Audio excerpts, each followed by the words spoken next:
Buenas tardes, bienvenidos al podcast Más que Comida, un episodio más, el segundo episodio. Hoy empezamos nuestra serie con las provincias de Costa Rica y empezamos con la ciudad de las brumas, la ciudad hermosa de Cartago, que nos aporta miradores lindísimos, un clima fresco y es delicioso el hermoso Cartago. Pero hoy tenemos una invitada súper especial, a doña Andrea Arroyo, que nos va a estar compartiendo de su experiencia, no solo su vivencia en Cartago, sino su experiencia en la cocina. Entonces, muy buenas tardes, doña Andrea, ¿cómo está? Bien, ¿y ustedes? Buenas tardes. Muy agradecida por haberme tomado en cuenta. No, más bien, muchas gracias a usted por participar. Entonces, hoy vamos a ver un poco, para que la gente pueda ver cómo va a ser estructurado el programa, vamos a ver un poco de Cartago, su historia, su cultura, formando parte de Costa Rica siempre. Y vamos a ir disfrutando ya, conforme vamos haciendo esta introducción, vamos a ir viendo también más de la cocina, que es la idea de todo esto, ver cómo se conecta con la cultura de la cocina y las tradiciones de Cartago. Entonces, para empezar esta investigación, bueno, pues estuve viendo un poco de dos historiadores de la Universidad de Costa Rica, don Arnoldo Moya y don Eduardo Madrigal, ambos profesores míos, y entonces estábamos viendo los planteamientos que ellos hacen de Cartago. Entonces, en el caso de Eduardo Madrigal, lo hace un poco antes, bueno, ambos lo hacen en la época colonial. Entonces, don Eduardo Madrigal lo que plantea es esta parte de la importancia del cacao en Cartago. El cacao para todo Costa Rica fue sumamente importante, era funcionar como moneda. Y en Cartago era donde estaban todas las plantaciones más grandes de cacao. Entonces, eso tiene una relación directa con las élites sociales que estaban en el país, además de que ya Cartago en 1563 por Juan Vázquez de Coronado fue fundada y era usada como capital, era usada como el centro de gobierno de toda la provincia de Costa Rica del Virreinato de Guatemala. Entonces, para seguir esa línea de Eduardo Madrigal, es importante que entendamos que Cartago sí concentraba a la mayoría de la élite costarricense en su población, y esta élite era conformada por recolectores y ellos estaban con esos lazos de poder que eran vínculos sumamente fuertes. Era esa, como llamaríamos, una argolla. Esa argolla era fuerte en Cartago. Y luego con don Arnaldo Moya desarrolla ya un poco más de la cotidianidad de esos cartagineses, de esos, ¿cómo se llama? Ya don Eduardo lo hace antes de la colonia, antes de la independencia, y ya don Arnaldo lo desarrolla después de la independencia. Entonces ya vemos algo un poco más cartaginés como tal, ya más independiente, y vemos como hay un montón de características que hacen que Cartago tuvo ese pasado de gloria, como se le conocía, como dito, de la capital, de todo. Entonces, pero ¿cómo empieza? O sea, entonces podemos ver a Cartago, podemos imaginarnos como cualquier otra ciudad española en América. Eran esas, bueno, la división de la tierra, eran cuadros, eran parcelas con rectángulos, siempre guiándose con los 4 puntos cardinales, eran casas de adobe, era la clásica dimensión de la ciudad, donde estaba la iglesia en el norte, al este estaba la municipalidad, estaba la Plaza Mayor en el caso de Cartago. Entonces son estas cosas que nos permiten por lo menos ubicarnos un poco de cómo era Cartago, entonces ver también de la tradición, de cómo ellos se movían. También es ver esa importancia de Cartago políticamente. Bueno, era la ciudad que alojaba al gobierno, alojaba al cabildo y está fuertemente pegada a la jerarquía eclesiástica que al día de hoy sigue siendo tradición fuerte en Cartago. Pero más adelante, mientras se va desarrollando, vamos como, bueno, sigue siendo una arquitectura sobria, pero sigue ya ahora con un poco más de estilo. Entonces ya deja de hacer estas casillas de adobe y empiezan a hacer ya con ladrillo, con bajereque, con calicanto, y eso nos permite ver también cómo gradualmente Cartago se fue posicionando en esa altura, en ese estándar en alto. También era de esperarse, las mujeres se les veía también por sus joyas, era sumamente importante que pudieran andar con sus joyas, claro, la élite, se les llamaba alhajas, también con ropa fina, habían enaguas que eran con hilos de oro, también era tendencia a invertir en objetos que fueran duraderos de generación en generación. Entonces es algo muy rico en Cartago, que se ven como si fue por lo menos de generación en generación pasando estos. Muchos son muebles y le encontraban demasiado valor a estos muebles, como eran artesanos de la zona que lo hacían. Entonces habían muebles para ropa, pero habían muebles para joyería, estaban los bancos que eran para que las señoras en la casa se pudieran sentar a hacer los servicios domésticos, todo. Pero con esto, el punto de todo esto es ver qué era Cartago en esta época, bueno, previo a la colonia, después de la colonia, y ya después, cuando se da la independencia, Cartago pierde un poco de protagonismo, cuando San José pasa a ser la capital después de la guerra de la Liga y todo, pero no deja de ser una de las ciudades, de las provincias más características de Costa Rica, ya sea por los diferentes escenarios que tiene, que son lindísimos, pero también por su identidad, bueno, por su cultura. Cartago tiene una cultura que es muy específica. Yo probablemente, y esto quiero que me confirmen a ver si es cierto, pero yo con toda la gente que he relacionado de Cartago, todos hablan de vos, todos son demasiado agradables, son demasiado, ¿cómo se puede decir esto? Acogedores. O sea, en serio, con la cantidad de cartagineses que me he topado en la UCR, no hay uno solo que yo pueda decir que ha sido grosero, nada. O sea, todos tienen esta personalidad sumamente amorosa, cariñosa, y creo que es algo que identifica al cartaginés como tal. Entonces, con eso ya dejaría a Katy que nos hable un poco de las características y los datos curiosos. Bueno, yo les voy a empezar a hablar, como dijo Javi, Cartago fue la capital de Costa Rica, pero dejó de serlo en 1823. Y hay un mito sobre por qué. ¿Usted sabe, doña Andrea? ¿Lo ha escuchado o no tiene idea?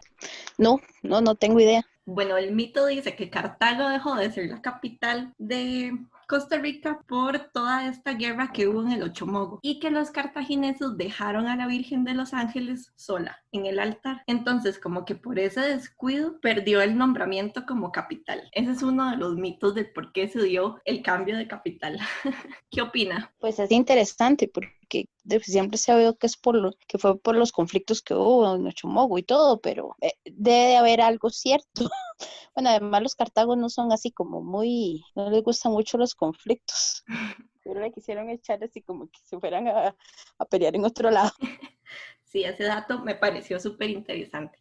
Bueno, les voy a hablar un poquito de las características generales que tiene Cartago. Es la segunda provincia más pequeña del país. La primera es Heredia. Cartago limita al norte con Limón y al sur con San José. La agricultura y ganadería son sus principales fuentes económicas y están dentro de sus cultivos la papa, café, hortalizas, caña de azúcar, que más adelante ya se los vamos a hablar con más detalle. Y bueno, también presenta la Basílica de Nuestra Señora de los Ángeles, que fue construida en el siglo XIX y que es súper reconocida y por todo este tema de la romería y todo. Cuenta con zonas turísticas súper bonitas como son el sanatorio, el Monumento Nacional de Guayabo, las ruinas de Ujarrás, miradores, la iglesia de Orosi, el Parque Nacional Tapantí, y presenta 2 volcanes, que es el Irazú y el Turrialba. Como otro dato curioso, el Irazú es el volcán más alto que tiene el país. Y Cartago se divide en 8 cantones, que son Cartago, Paraíso, La Unión, Jiménez, Turrialba, Alvarado, Oriamuno y El Guarco. Usted, doña Andrea y Amy, ¿de cuál cantón son? Bueno, después de que me casé, y hasta la fecha de Oriamuno, pero mi infancia la viví en Alvarado. O sea, toda la vida he vivido en Cartago, entonces. Cartucha 100%. Bueno, también otra de las características que tiene Cartago es que tiene una importancia en la producción hidroeléctrica. Una de estas es la represa de Cachí. Antes de la conquista vivían los indígenas huetares y las personas que viven en Cartago se les dicen cartagineses o cartaginesas si es mujer, pero muchos ticos les dicen Cartago o Cartaga. No sé si les ha pasado a ustedes. Sí, pero más bien hasta nos dicen, usted tenía que ser cartucho. Al menos a nosotros nos han dicho en varias ocasiones. Usted es Cartaga. Usted es cartucho. Y yo, sí, de allá estoy.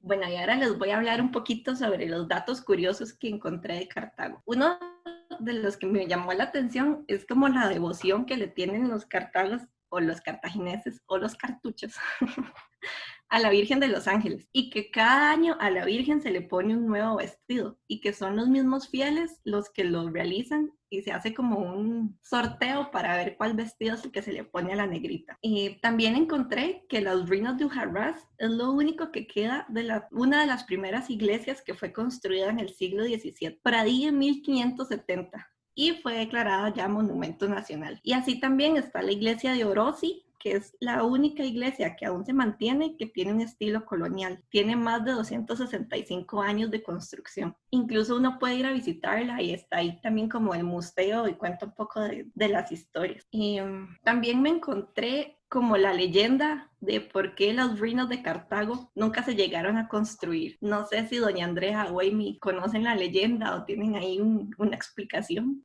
Pequeña me la contaron, eso que a usted le dicen, pero usted dice, a mí lo que me encantaba ir ahí era ver los peces.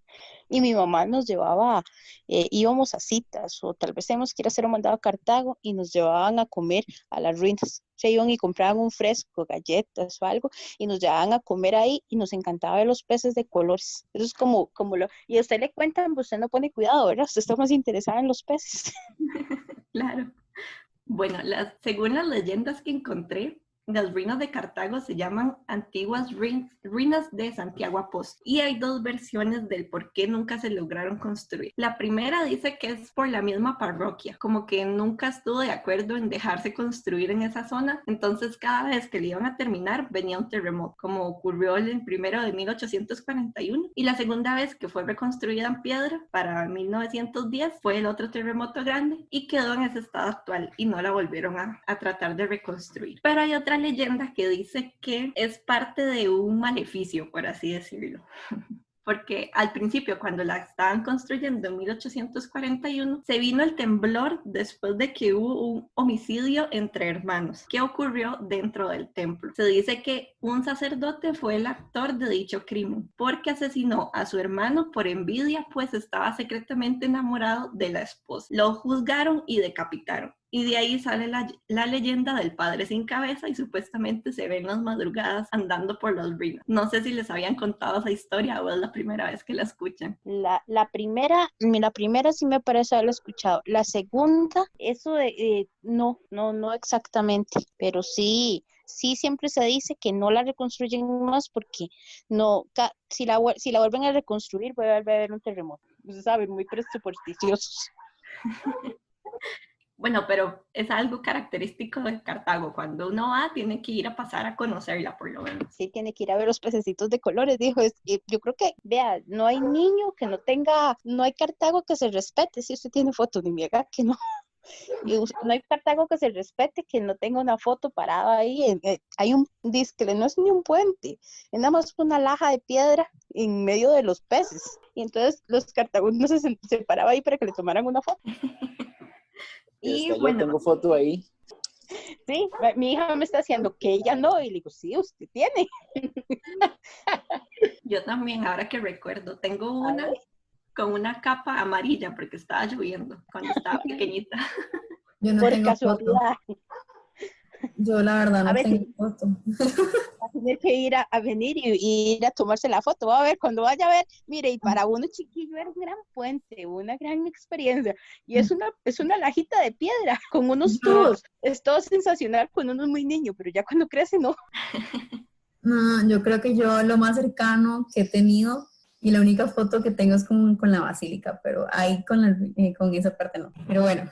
Bueno, ya para terminarles como los datos curiosos, también me encontré como la importancia que tienen las tradiciones de las mascaradas y que Cartago es uno de los primeros lugares en donde se generaron los primeros maestros mascareros, es decir, las primeras personas que empezaron a construir esas mascaradas tradicionales que conocemos ahora como la giganta, la calavera, el toro guaco y otros. Entonces me pareció muy interesante que fuera Cartago como de los primeros lugares en donde se empezó a realizar estas mascaradas. Y por último, dato curioso, el Sanatorio Durán, que fue construido en 1917 para tratar a los pacientes con tuberculosis. Luego de que se cerró, no todo el mundo sabe, pero hubo un tiempo que funcionó como una cárcel de menores por parte del Poder Judicial, pero cerró en 1973 por daños de la infraestructura debido al volcán, y ya después se hizo centro turístico. Entonces, con estos datos de Cartago, le paso la palabra a mi compañera Sasha.